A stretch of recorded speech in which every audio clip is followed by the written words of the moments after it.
हर हर महादेव, जय महाकाल। मैं आचार्य राम जी उपाध्याय आप सभी के बीच में पुनः। आइए आज हम चर्चा करेंगे सूर्य की महादशा को लेके। हमारे कार्यक्रम से जुड़े रहिए और आपको प्रयास यही रहेगा कि आपको जानकारी अच्छी मिले। और अगर आपको जानकारी अच्छी लगे तथा वीडियो अच्छी लगे तो चैनल को सब्सक्राइब लाइक ज़रूर करें। आइए चलते हैं। भगवान सूर्य नारायण हमारी कुंडली में कैसा प्रभाव देंगे, उनकी महादशा में हमें क्या क्या प्राप्त होगा। क्योंकि कोई भी ग्रह जब उसकी हमें महादशा आती है तो सबसे पहले ये वो ग्रह देखता है कि वो ग्रह किस हमारी कुंडली में किस स्थान पर बैठा हुआ है तथा वो हमें कैसे परिणाम देगा। तो आइए जानते हैं। भगवान सूर्य जो कि आत्मा पिता के कारक हैं, धन मान सम्मान यश कीर्ति के कारक माने गए हैं, नौकरी के कारक माने गए हैं सूर्य नारायण देवता। तो हमारी कुंडली में कैसा परिणाम देंगे जब उनकी हमें महादशा प्राप्त होगी। आइए जानते हैं कि जब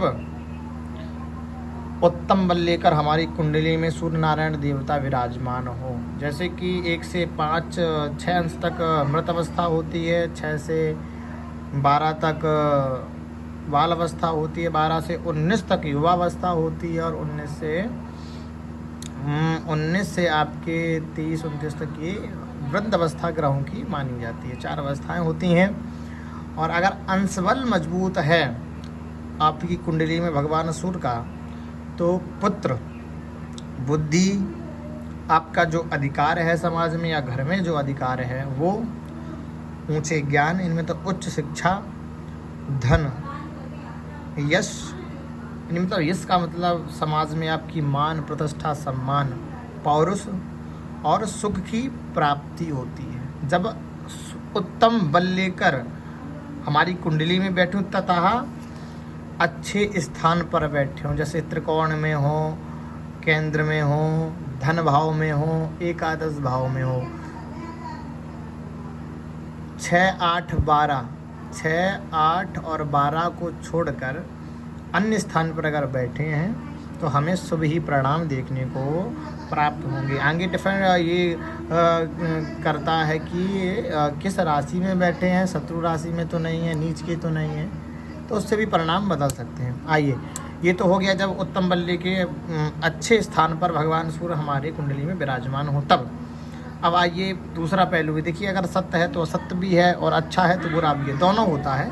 तो सूर्य नारायण जब सूर्य नारायण की दशा हो, ये तो उत्तम फल तब कहेंगे जब अच्छी दृष्टि हो उनकी और उत्तम बल लेकर बैठे हों और अच्छी राशि में विराजमान हो, तब ये परिणाम हमें देखने को मिलेंगे। अब आप ये सोचें कि पंडित जी, आचार्य जी, आपने ये बताया है और हमारी कुंडली में अच्छा बल लेके बैठे हैं, हमें परेशानी फिर भी हो रही है। तो वो कारण ये है कि सूर्य जब नीच राशि में हो या अशुभ राशि में बैठा हो, है ना, या 6, 8, 12 में बैठा हो, तो कहीं ना कहीं उद्योग में विफलता, हम कोई व्यवसाय करें उसमें सफलता ना मिलना, द्रव्य की हानि, मतलब द्रव्य मतलब पैसों की हानि, व्याधि, राजा जैसे कि सरकार से हमें सम्मान ना मिलना, अप्रसन्नता, हमारा कोई सरकार में काम अटक जाना, कष्ट, नाना प्रकार के अरिष्ट, असफल और अग्नि से भय, ये सब तब होता है जब उनकी निकृष्ट दशा, मतलब जब उनकी दृष्टि अच्छी ना हो या वो 6, 8, 12 में बैठे हो, तब ये हमें चीज़ें देखने को प्राप्त होगी। चलिए आइए आगे जानते हैं। यदि सूर्य मूल त्रिकोण राशि, देखिए काल पुरुष की कुंडली में 1, 2, 3, 4 पंचम का स्वामी कौन है? भगवान सूर्य। कुंभ, सिंह, पंचम राशि आती है सिंह। काल पुरुष की कुंडली में सिंह राशि है सूर्य की। तो जब यदि सूर्य अपने मूल त्रिकोण राशि सिंह राशि में ये इनकी स्वराशि है और मूल त्रिकोण राशि भी इनकी यही है। जब मूल त्रिकोण राशि में, स्वराशि मतलब सिंह राशि में, ठीक है, और उच्च राशि मेष इनकी उच्च राशि है, मेष उच्च राशि में, ठीक है। और जब इन राशि में बैठे हों, ये मेष राशि मतलब 1 नंबर में, सिंह मतलब 5 राशि, मूल त्रिकोण राशि में, उच्च राशि में, जैसे कि 1 मेष राशि, ठीक है, ये सूर्य यहाँ बैठे हों यानी मतलब 1 2 3 4 5 6 7 8 9, ठीक है। इन 9 में 1 और 5 राशि अगर हों तो बाद बाकी 6 8 12 को छोड़कर, ठीक है ना, क्योंकि यहाँ पे प्रायः अशुभ ही परिणाम देखेंगे, क्योंकि ये रोग का, शत्रु का इत्यादि का ग्रह है। ये खैर मृत्यु का भी माना जाता है, अचानक दुर्घटनाओं का माना जाता है, ये व्यय अपयश इत्यादि का घर माना जाता है। तो जब मूल त्रिकोण में स्वराशि के हों, उच्च राशि को परमोच्च होकर केंद्र में, मतलब 1 4 7 10 और 1 5 9, ये त्रिकोण एवं आपके केंद्र भाव में, और उसके बाद एकादश भाव में भाग्येश या कर्मेश से युत हो, मतलब भाग्येश आपका नवम भाव में, आपकी कुंडली में देखिए लग्न कोई भी हो, यहाँ पर ये है भाग्य का स्थान, ये है कर्म का। यहाँ पे 1 से लेकर 12 तक राशियाँ कोई भी हो, जैसे मेष वृष मिथुन कर्क सिंह कन्या तुला, उसका स्वामी जो भी होगा भाग्येश या कर्मेश से युत हो तो, और वर्ग में इसके दशा या अंतरदशा में आपको सुख धन आदि का लाभ होना ही होना है, ठीक है नहीं। अब पुनः समझे, अगर ना समझ पाए हों आप तो पुनः समझा दें। सिंह राशि या मेष राशि में 1 4 7 10 ये केंद्र के भाव हैं, 5 9 ये त्रिकोण माना जाता है, और जो त्रिकोण में कोई भी ग्रह बैठता है वो हमें शुभ ही परिणाम देता है। इनमें कोई भी राशि हो, जैसे कि मेष वृष मिथुन कर्क सिंह कन्या तुला वृश्चिक धनु मकर कुंभ मीन, ठीक है नहीं, और ये तो इनमें कोई भी राशियाँ हों 5 में और 9 में 1 4 7 10 में, अगर इनके स्वामी सूर्य के साथ एक राशि या 5 राशि में विराजमान होते हैं तो दशा के अंत में आपको सुख की, धन की प्राप्ति होगी ही होगी, ठीक है नहीं। शायद में आप लोग समझ गए होंगे।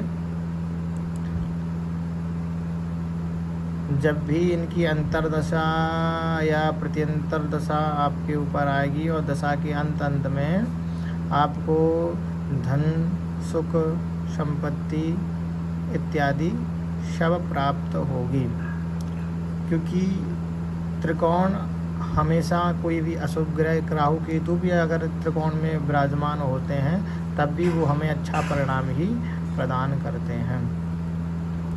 और मूल त्रिकोण के केंद्र के स्वामी या मूल त्रिकोण के स्वामी के साथ केंद्र में ही अगर सूर्य नारायण देवता विराजमान होते हैं तो कहीं ना कहीं हमें वो भी अच्छे परिणाम ही देंगे, और दशा के अंत में हमें वो अच्छे परिणाम ही दे के जाएंगे। आइए आगे बात करते हैं।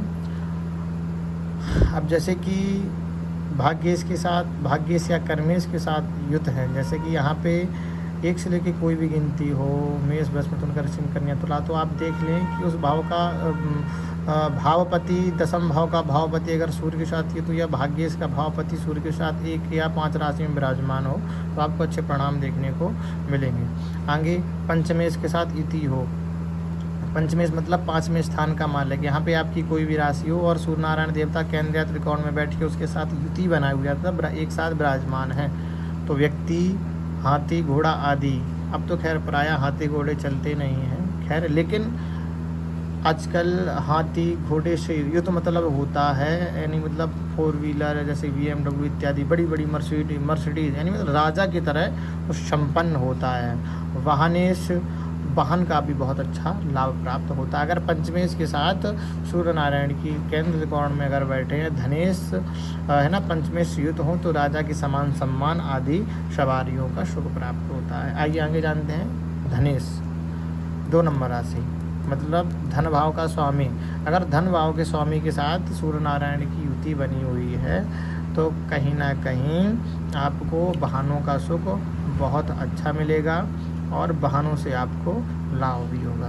तथा धनी सेनाधीश और सुखी होता है। जब धनेश के साथ सूर्य की 2 नंबर राशि, ये 2 नंबर का 2 भाव है, ये धन का भाव होता है, इसमें जो भी राशि हो अगर उसके स्वामी के साथ सूर्य की युति है तो आप सेनाधीश भी हो सकते हैं, सेना से रिलेटेड भी हो सकते हैं, धनी एवं संपन्न आपको पूर्ण रूप से लाभ प्राप्त होगा।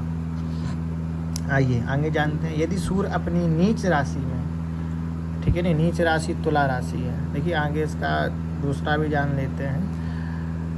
केंद्र त्रिकोण में भले ही विराजमान हो, लेकिन अगर नीच राशि केंद्र या त्रिकोण में या 6, 8, 12 में, जब नीच राशि में सूर्य होगा और 6, 8 मतलब 6, 8 और 12 भाव में हो, उसके बाद दुर्लभ हो, दुर्लभ मतलब दुर्बल, क्षमा जाऊँगा, दुर्बल मतलब अंश बल से भी कम हो, बाल अवस्था में हो, मृत हो या वृद्ध अवस्था में हो, पापक ग्रहों से युत हो, जैसे कि राहु इत्यादि से युत हो, पापक ग्रह, ठीक है नहीं, युत हो और 6, 8 या तो 6, 8, 12 में हो, 6, 8, 12 में हो, या फिर 6, 8, 12 के स्वामियों की। अब 6, 8, 12 में जो भी राशियाँ उनके भावापति जो हों, भाव के पति जो हों, राशि के स्वामी जो हों, उनके साथ अगर युति बनाए हुए है सूर्य, तो उसकी महादशा अंतरदशा में आपको धन की हानि होगी, राजकोष, विदेश यात्रा, राजदंड, धन की हानि आपको प्राप्त होगी, फीवर, यश की हानि, बंधु मित्रों से विरोध हो सकता है, प्रवास, रोग, शत्रुता, अकाल मृत्यु का भय, चोर भय, घोड़ा हाथी का भय, पिता का अरिष्ट, पिता से जना बनना, पिता से अनबन रहना, चाचा आदि से मान व संताप, लोगों से द्वेष, ठीक है। सूर्य तो ये परिणाम जब 6, 8, 12, देखो 6, 8, 12 में हो या 6, 8, 12 के स्वामियों के साथ जब सूर्य विराजमान होगा, अपनी नीच राशि में विराजमान होगा, तो जो अभी हमने आपको परिणाम बताए हैं वो परिणाम आपको देखने को प्राप्त होंगे। आप समझ पा रहे होंगे, आपके सामने कालपुरुष की कुंडली विराजमान है, तो इसको चेक करके आप भी पता कर सकते हैं। और सूर्य शुभ दृष्ट हो, मध्य में शुभ फल भी होता है, और पाप दृष्ट हो तो पाप फल भी होते हैं। हमेशा ये ध्यान रखें, अगर 6, 8, 12 में है, 6, 8, 12 के भाव के स्वामियों के साथ है, अगर कहीं ना कहीं सूर्य की दृष्टि, गुरु की दृष्टि पड़ रही है, शुक्र की दृष्टि, बुध की दृष्टि इत्यादि शुभ ग्रहों की दृष्टि पड़ रही है, तो कहीं ना कहीं आपको शुभ परिणाम भी देखने को मिल जाएंगे।